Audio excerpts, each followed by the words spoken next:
Next हम करेंगे spherical mirror.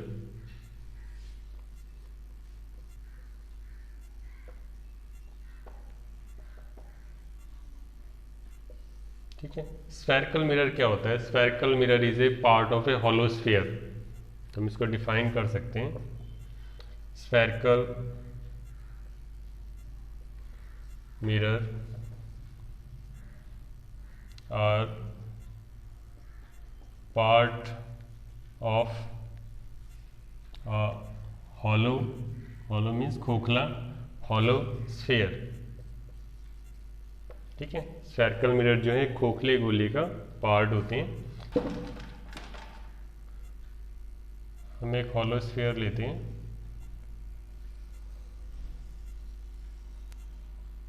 इस हॉलो स्फीयर का हम एक पार्ट यहाँ से कट कर लेते हैं। ठीक है, इस पार्ट को हमने कट कर लिया।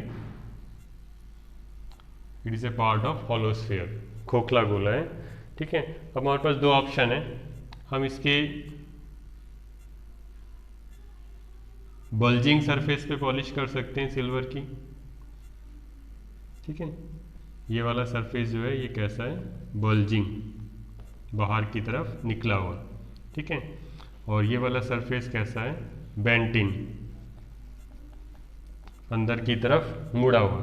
ठीक है, तो ये बेंटिन सरफेस क्या हो गया? बेंटिन सरफेस क्या हो गया? Reflecting surface. ठीक है, यानी जो भी लाइट आएगी वो इस सरफेस पे जो पड़ेगी वो रिफ्लेक्ट होगी। ठीक है, तो ऐसे मिरर को हम क्या बोलेंगे? Concave mirror. ठीक है, दूसरा ऑप्शन है हमारे पास कि हम इसके बेंटिन सरफेस पे पॉलिश कर सकते हैं। ठीक है, अगर हम इसके बेंटिन सरफेस पे पॉलिश करेंगे, ठीक है, तो रिफ्लेक्टिंग सरफेस क्या हो जाएगा? बल्जिंग।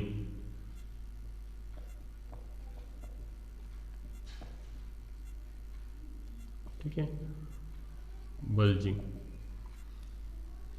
ऐसे मिरर को हम क्या बोलेंगे? Convex mirror. ठीक है, तो ये स्फेरिकल मिरर क्या होता है? Spherical mirror is a part of hollow sphere. ठीक है, हॉलो स्फीयर का जो पार्ट है उसमें हमारे पास दो ऑप्शन है। अगर हम बल्जिंग पे पॉलिश करते हैं, रिफ्लेक्टिंग सरफेस जो है वो बेंटिन होता है, तो कॉनकेव मिरर बनता है। और अगर हम बल्जिंग बेंटिन सरफेस पे पॉलिश कर देते हैं, बल्जिंग पर रिफ्लेक्शन होता है, तो वो हमारा जो मिरर बन जाता है वो बन जाता है कॉन्वेक्स मिरर। ठीक है, तो दो तरह के स्फेरिकल मिरर पढ़ेंगे हम, कॉनकेव मिरर और कॉन्वेक्स मिरर। कॉनकेव मिरर, ठीक है, कॉनकेव मिरर क्या होता है? एक स्फेरिकल मिरर होता है जिसके बल्जिंग साइड पर पॉलिश करते हैं। ठीक है, और जो रिफ्लेक्टिंग सरफेस होता है, ठीक है, वो कौन सा होता है? बेंटिन।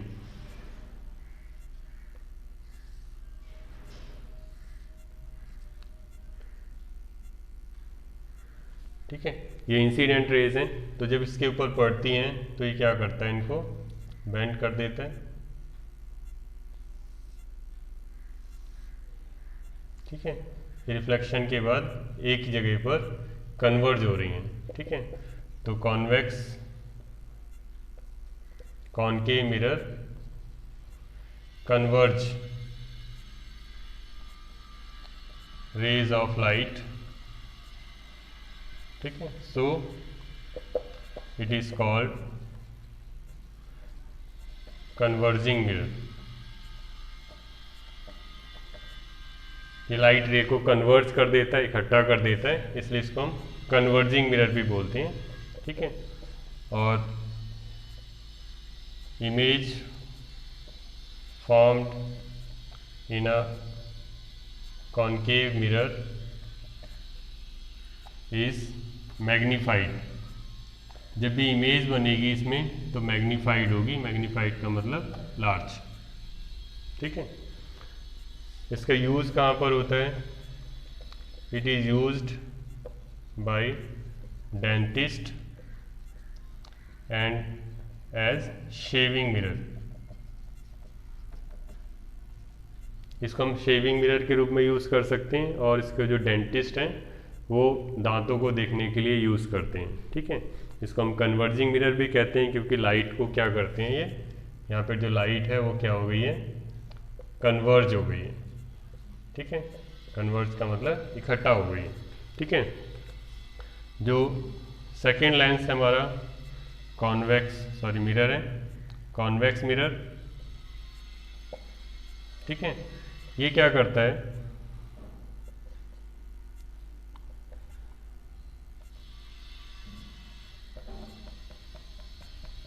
ठीक है, पॉलिश कर दी, तो जो भी लाइट इसके ऊपर इंसिडेंट होती है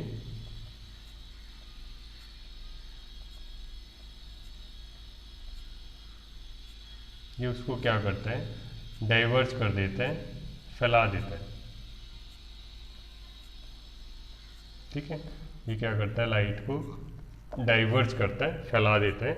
ठीक है, इसलिए इसका दूसरा नाम क्या है, diverging mirror.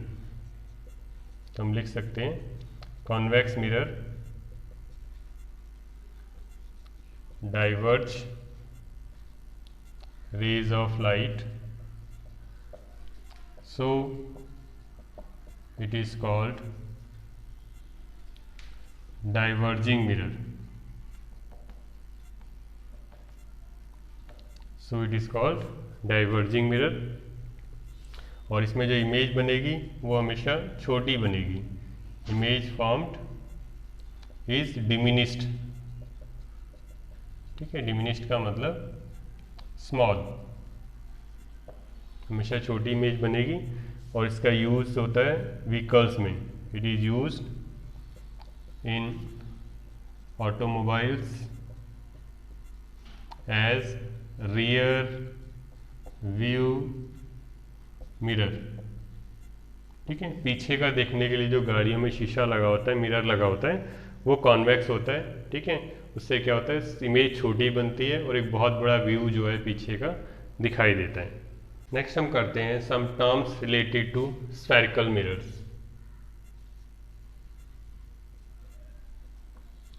Some terms related to spherical mirror. ठीक है, सपोज ये एक हॉलो स्फीयर है, इस हॉलो स्फीयर से हम एक पार्ट जो है कट कर लेते हैं। ठीक है, इतना पार्ट जो हमने कट कर लिया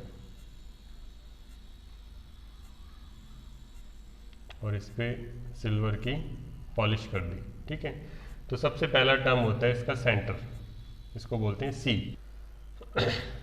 फर्स्ट टर्म है हमारे पास सेंटर ऑफ कर्वेचर। ठीक है, इसको हम सी से डिनोट करते हैं।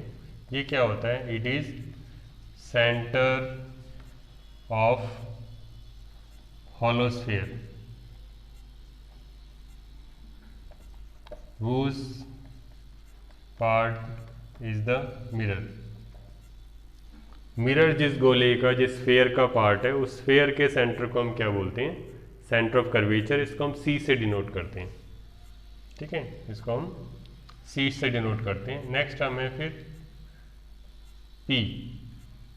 ठीक है, इसको बोलते हैं पोल। सेकेंड है pole, it is denoted by P. ये क्या होता है, it is centre of spherical mirror. जो भी स्फेरिकल मिरर हमने बनाया है उसके सेंटर को हम क्या बोलते हैं, पोल। थर्ड टर्म है, इन दोनों को मिला दें। ठीक है, तो ये क्या बन जाती है, रेडियस। इसको हम आर से डिनोट करते हैं और इसको बोलते हैं रेडियस ऑफ कर्वेचर। तो सेकेंड टर्म है रेडियस ऑफ कर्वेचर। ठीक है, इसको हम आर से डिनोट करते हैं। इसको हम डिफाइन कर सकते हैं, it is the radius of hollow sphere. ठीक है, जो भी हॉलो स्फीयर है उसकी रेडियस को हम क्या बोलते हैं, रेडियस ऑफ कर्वेचर। और it is the distance between pole and radius of curvature, sorry centre of curvature, centre of curvature और पोल के बीच की जो डिस्टेंस है उसे हम रेडियस ऑफ कर्वेचर कह सकते हैं, या फिर जो पूरे स्फेयर की रेडियस है वो भी क्या होगी, radius of curvature. Fourth term है प्रिंसिपल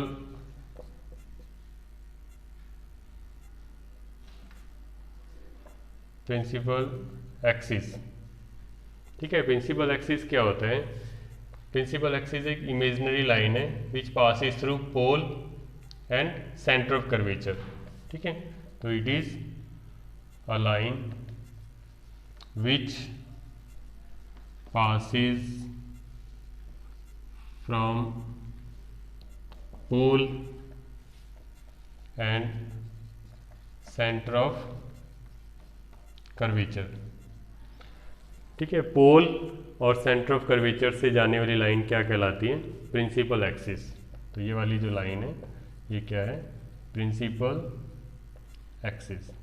ठीक है, any line which passes through pole and center of curvature is called principal axis।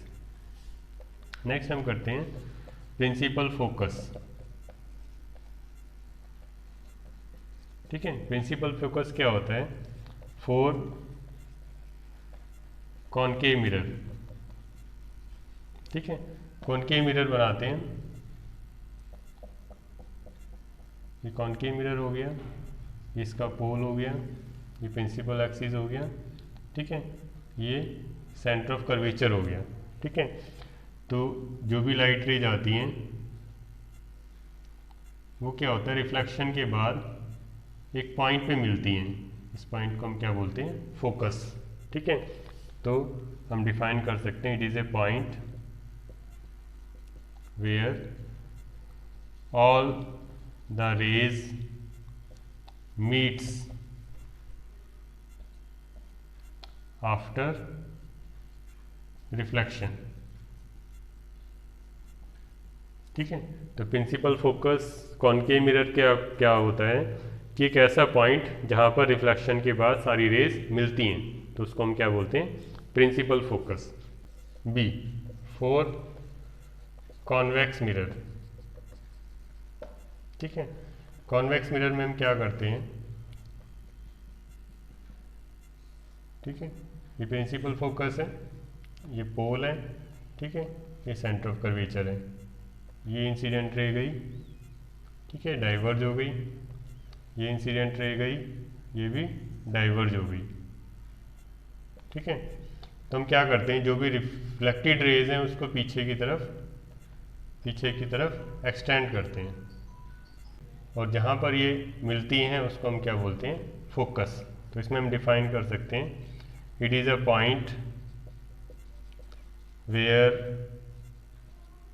all the rays appears to meet। ठीक है, क्योंकि एक्चुअली में मीट नहीं हुई है, हमने इनको एक्सटेंड किया है। appears to meet is called principal focus.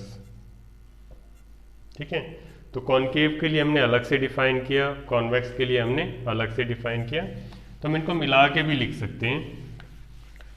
ठीक है, इसको मिला के कैसे लिखेंगे?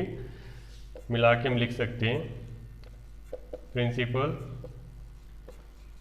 फोकस, इसको एफ से डिनोट करते हैं। तो it is a point where all the rays meets, मिलती हैं, और appears to meet, मिलती हुई दिखाई देती हैं, appears to meet is called principal focus. ठीक है, तो हम यहाँ पर लिख सकते हैं एफ। एफ क्या है? प्रिंसिपल फोकस, जहाँ पे लाइट रेज मिलेंगी या मिलती हुई दिखाई देंगी। ठीक है, नेक्स्ट पॉइंट है हमारा फोकल लेंथ। ठीक है, फोकल लेंथ को ऐसे एफ से शो करते हैं। फोकल लेंथ क्या होती है? Distance between pole and focus. ठीक है, फोकस और पोल के बीच की डिस्टेंस को हम बोलते हैं focal length. It is the distance between pole and focus. ठीक है, पोल और फोकस के बीच में जो डिस्टेंस होती है उसको हम बोलते हैं फोकल लेंथ। नेक्स्ट हम करेंगे rules for obtaining images bye concave mirror. ठीक है, rules for obtaining images bye concave mirror. Concave mirror से जब इमेजेस बनाएंगे तो उसके लिए रूल फॉलो करेंगे। तो फर्स्ट रूल है, ये कॉनकेव मिरर है, ठीक है, ये प्रिंसिपल एक्सिस है, ये फोकस है, फोकस का जस्ट डबल जो है सेंटर ऑफ कर्वेचर होता है, ठीक है, और ये पोल है। ठीक है, तो फर्स्ट रूल के अकॉर्डिंग कोई भी ray which is parallel to principal axis, अगर इंसिडेंट रे प्रिंसिपल एक्सिस के पैरेलल है, ठीक है, तो रिफ्लेक्शन के बाद क्या होगा, ये फोकस से पास होगी। ठीक है, रिफ्लेक्शन के बाद ये रे जो है फोकस से पास होगी।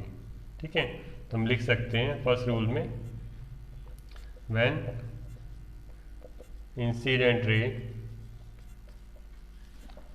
Is parallel to principal axis, then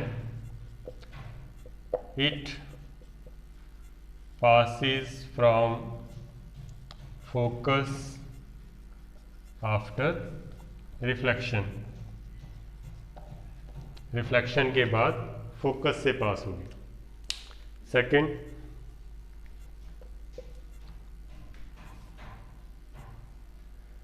concave mirror है, ये प्रिंसिपल एक्सिस है, पोल, फोकस, फोकस का just double centre of curvature. अगर कोई इंसिडेंट रे फोकस से पास होती है, ठीक है, इंसिडेंट रे फोकस से आई है, तो जो रिफ्लेक्टेड रे है वो क्या होगा, प्रिंसिपल एक्सिस के पैरेलल हो जाएगी। ठीक है, तो सेकेंड रूल है, when incident ray passes from focus, then reflected ray becomes parallel to principal axis। ठीक है, अगर फोकस से जाएगी तो क्या होगा, प्रिंसिपल एक्सिस के पैरेलल हो जाएगी।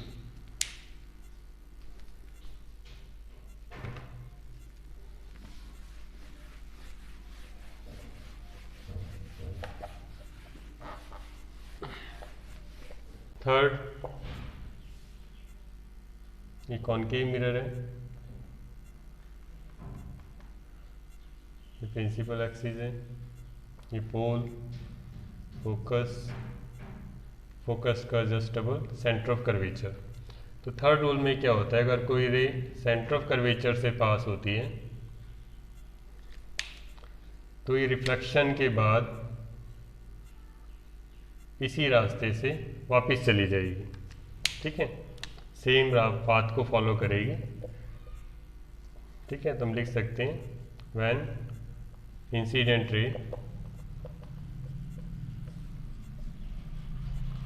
passes from center of curvature,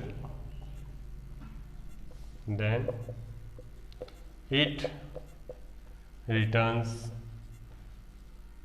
from same path। ठीक है, जिस रास्ते से आई है उसी रास्ते से वापस चली जाती है। ठीक है, फोर्थ रूल, कॉनकेव मिरर ठीक है। ये प्रिंसिपल एक्सिस, पोल, फोकस, फोकस का डबल, सेंटर ऑफ कर्वेचर। अगर कोई इंसिडेंट रे पोल पर गिरती है, ठीक है, तो क्या होगा, ये सेम एंगल से मुड़ जाएगी। तो ये एंगल आई होगा और ये एंगल आर होगा अगर पोल पर गिरती है, ठीक है। तो हम लिख सकते हैं when a incident ray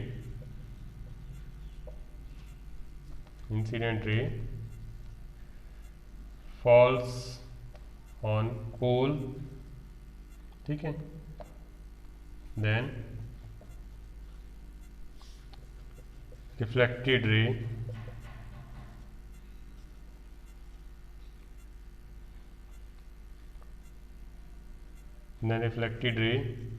is reflected with same angle,